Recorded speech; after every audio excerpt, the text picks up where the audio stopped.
They had on the wildest outfits. They were great. It was really good. Hi, welcome to another episode of Crazy Good Aging. I'm Dorothy. And I'm Valerie. And today we're going to talk about something that hits very close to home, and it's called the Age Without Limits movement and why women are still fighting to be seen. You know, in fact, we started Prime Women, 15 years ago. Mm-hmm. For that very reason. No one was talking to us. We were totally being ignored. And we're like, well, we don't like this, so we're going to do something about it. We'll talk to us if nobody else will. And that's what we did. We started Prime Women and started writing articles and doing videos about women as they got older. And, you know, that we are still very interesting. And I kept seeing women building companies after 50, and we're traveling the world, and like we didn't before, by ourselves sometimes.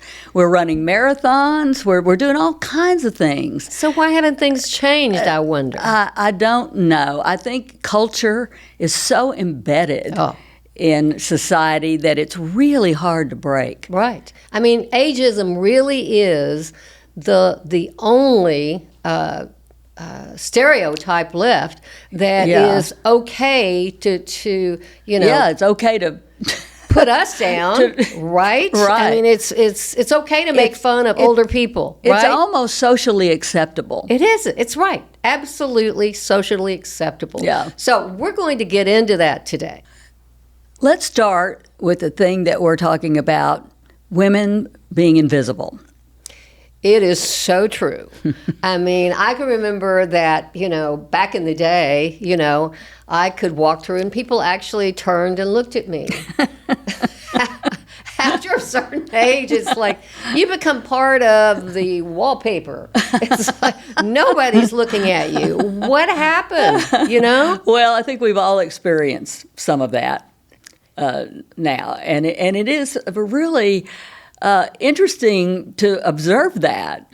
You know, I never thought about it before, and I think about it now. Yeah, and you see it all the time. I see it. Right. Yeah, I see it for sure. So let's talk about media. Yes. Representation, because being in the business I was for years in advertising, that's the one that really got me, because we just were never shown in commercials, unless it was for, you know, some Depends or something. Right. It was just, we suddenly weren't there. And, you know, I don't get that, because we're the ones with the money, and especially when it comes to financial products. But I don't know if you noticed, it's a little better now. But used to, they'd even have these much younger women talking about, you know, preparing for their retirement. I mean, what sense did that make, right? And, you know, one other thing that's really bugged me, again, because of being in the business I'm in, we use a lot of stock footage, and both print and video. And if you put in a search for woman over 50, I will tell you that 75% of them have gray hair. Now, I mean, really? I mean, not that there's anything wrong with gray hair, but we all don't have gray hair.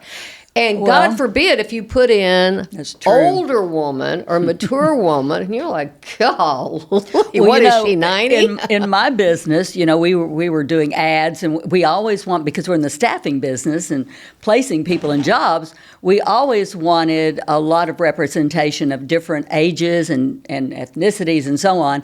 And talk about stock photos, hard to find. Yes. Really good photos of older women. It was tough. And it's not much better now, I can tell you. Yeah. I mean, I think there's a couple of actual ones that are doing strictly over 50 and are getting better. Right. But, you know, it's not great. And then also, you know, the television shows, movies, etc., media representation. And another thing that's always bothered me is an older woman is never cast with a younger man, but the men, men are always cast with women 10, 15, 20 years younger. Yes. I mean, what is wrong with us? Why are we not cast with these men? Well, I guess it goes back to that embedded culture that we have about it's not okay for a woman of an older age to date a younger man, but it is okay the opposite way. In fact, we accept that. So let's talk about marketing to younger women. Okay. Because I know that a lot of the advertising goes that way because they do have disposable income, and they think that older women don't experiment as much. So we're not as affected by the ads for different products and services. But we are. I mean, I can tell you how many things I look at on TV that I think, oh, I want to try that. That is a good point, Valerie, Yeah, because, the whole idea is that we're set. We've been buying the same Pond's face cream forever, right? And we're not going to change. Really? I mean, we're into Korean skincare. We want to try all that weird stuff. Oh, we've tried every weird thing. So, I don't know that we're the best examples, but I do think that women are much more likely to respond to ads than they think. Yeah. So why always just casting the young women? And what's also interesting about the fashion industry, I've noticed, is that like Vogue, some of those magazines, they are making some effort to put older women on there, but they also always talk about the age of them.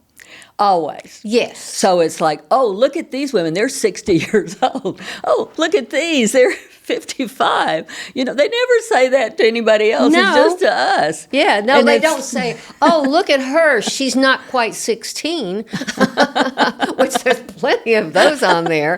Yeah, no, it's always they want to point it out because they want, kudos for casting this older woman. Look at us. We did this little bitty article on women that are 60 that takes up 5 pages out of 300. Exactly.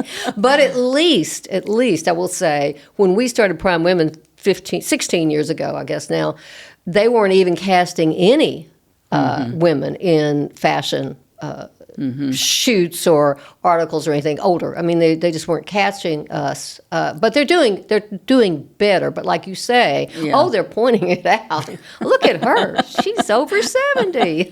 Well, in the workplace, which we have both spent most of our lives in, Yeah. And especially in my business, which is placing people, I can tell you, or could, when I was doing a lot of the interviewing, who was going to get the job and who wasn't based on their looks. If it was women, if it was a woman's role or a secretary or something like that. And it still happens today where looks matter. And if you don't look up to date and you don't look younger, perhaps, then it's going to be tougher for you to get a job. Women over 50, and discrimination starts at 50. I mean, people are concerned about that, or surprised about that. But it starts at 50, and it goes worse as you get older. And so women over, I'd say, 50, 60, 70, they're not going to be able to get another job like they had before. So they're going to have to think of something different, which is really good in a way because they're starting businesses over 50.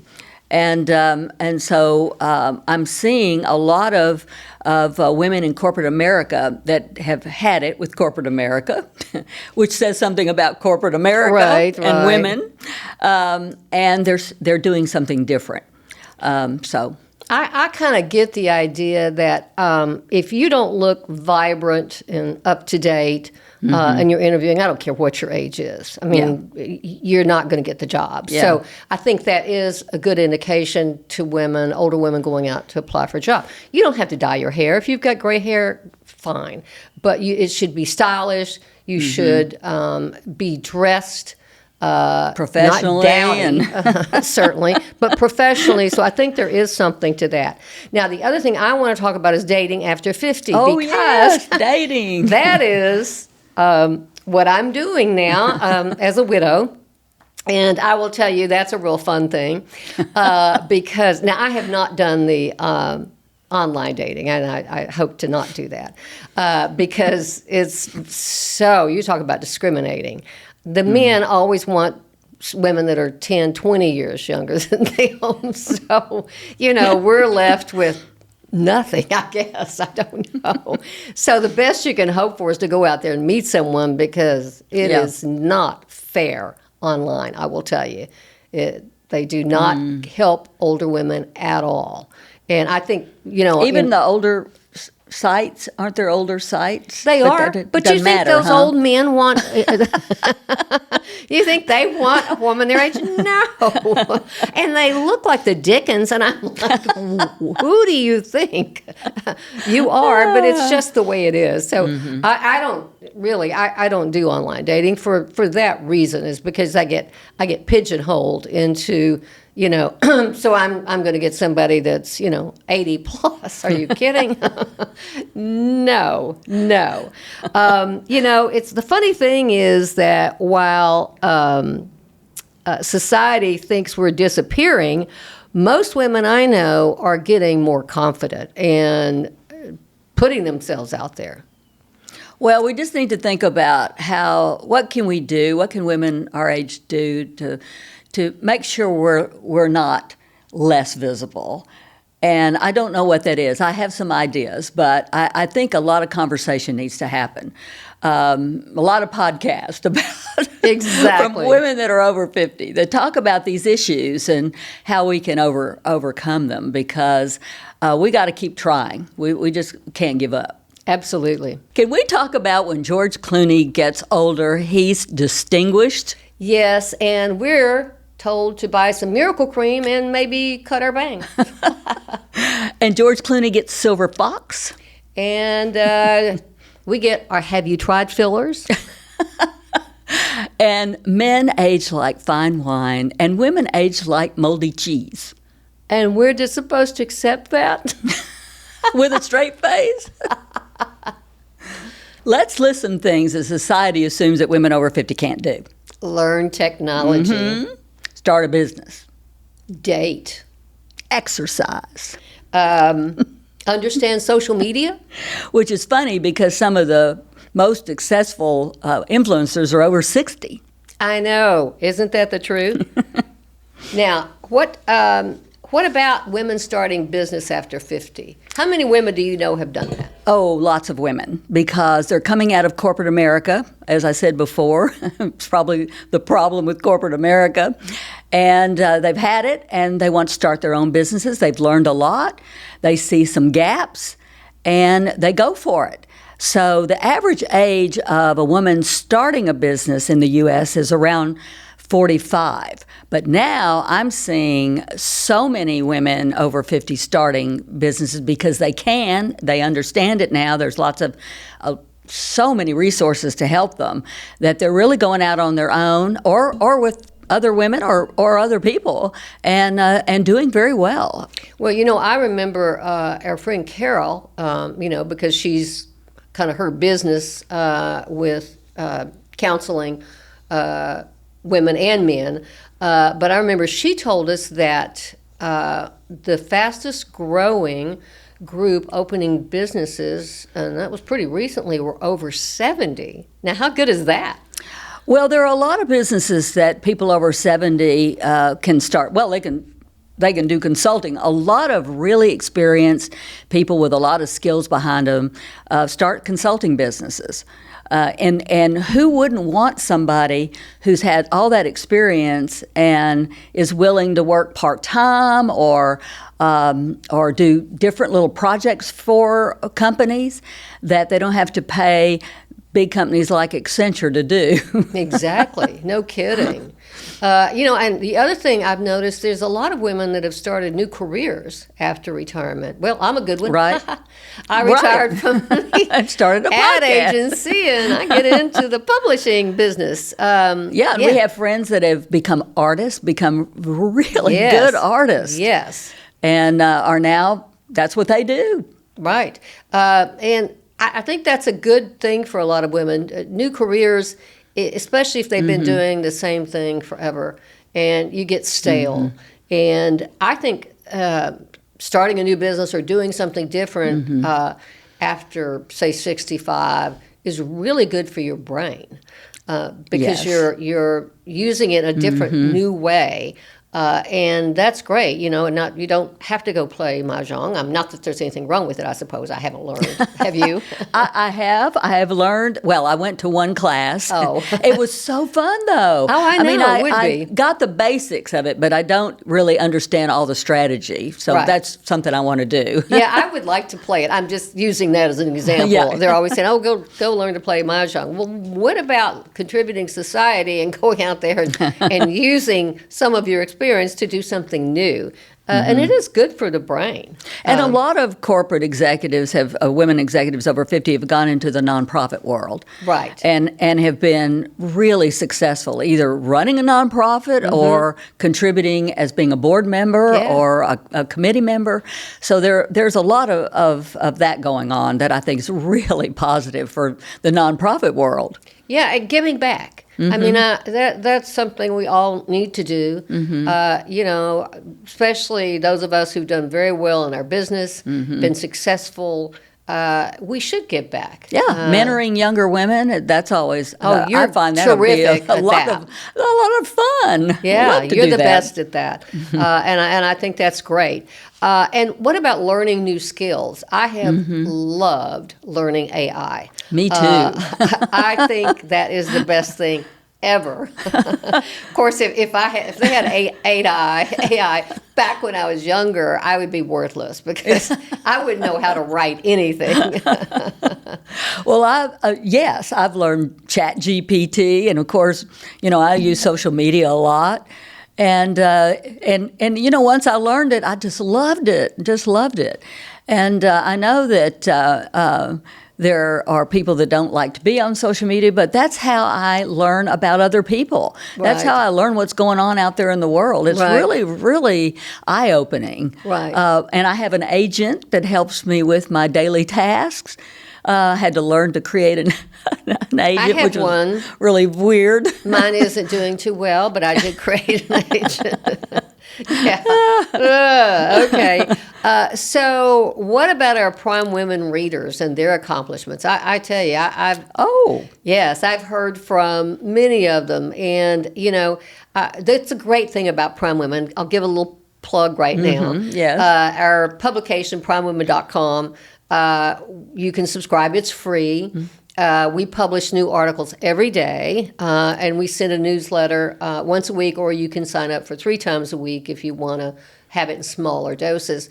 But, I hear from women how they're inspired by, something they've read, and they've gone out and tried it, and particularly about starting a business or doing something new, but also about exercise and getting out and trying, things they wouldn't have tried before, like pickleball and that sort of stuff. So there's a lot of women out there accomplishing a lot, and I like to think that we've been a contributor to that. I think we have. Yes. Yeah, and I've even tried things that a lot of things that I wouldn't have tried if I hadn't read about them Right. on Prime Women. Pickleball being one of them. I wasn't very good at it, but hey, I tried. Yeah, and not to mention that snail stuff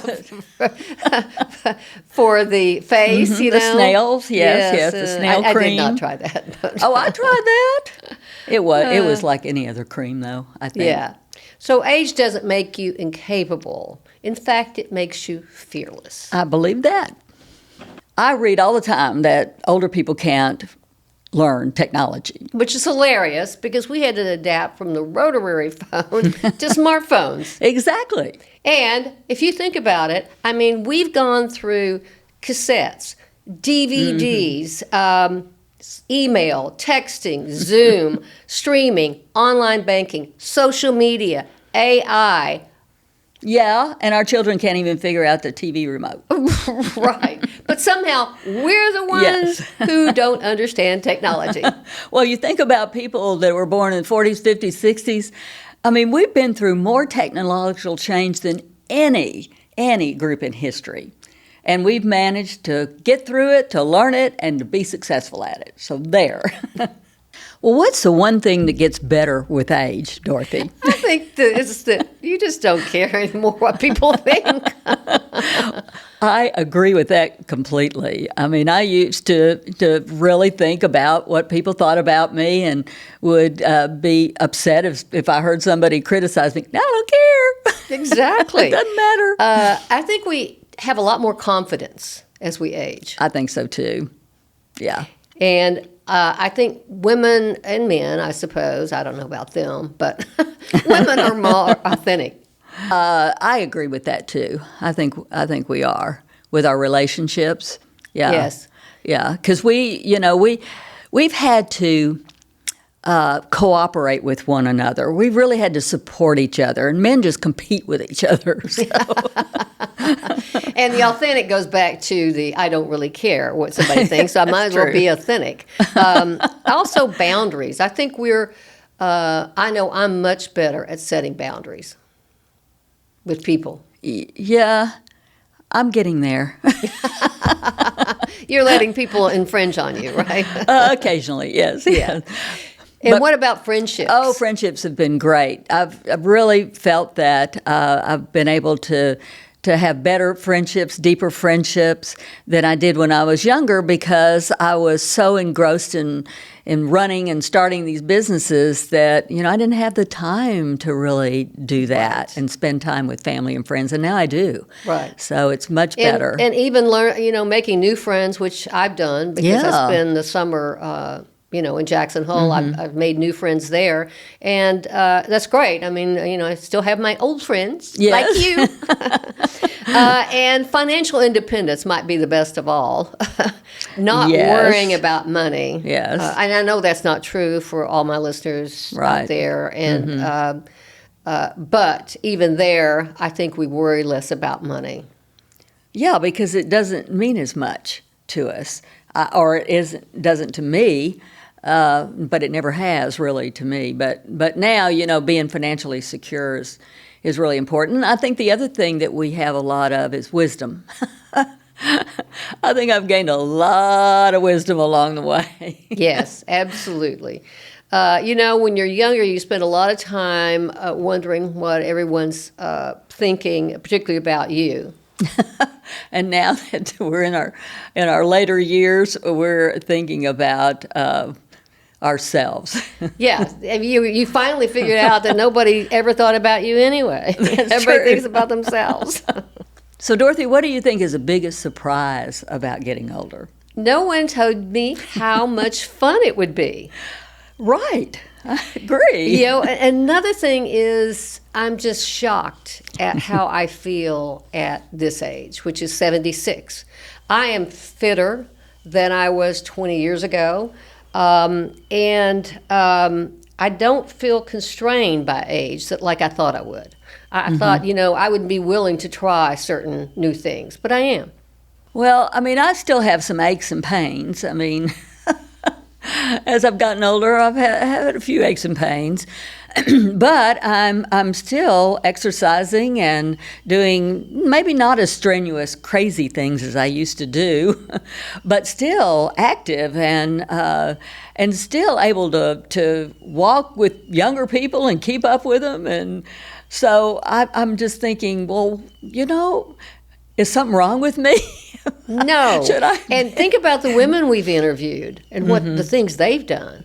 Oh, yes. The women over 80 that won that regatta in Houston, that boat race. Right. And the woman that climbed Mount Kilimanjaro at age 80. I mean, my gosh.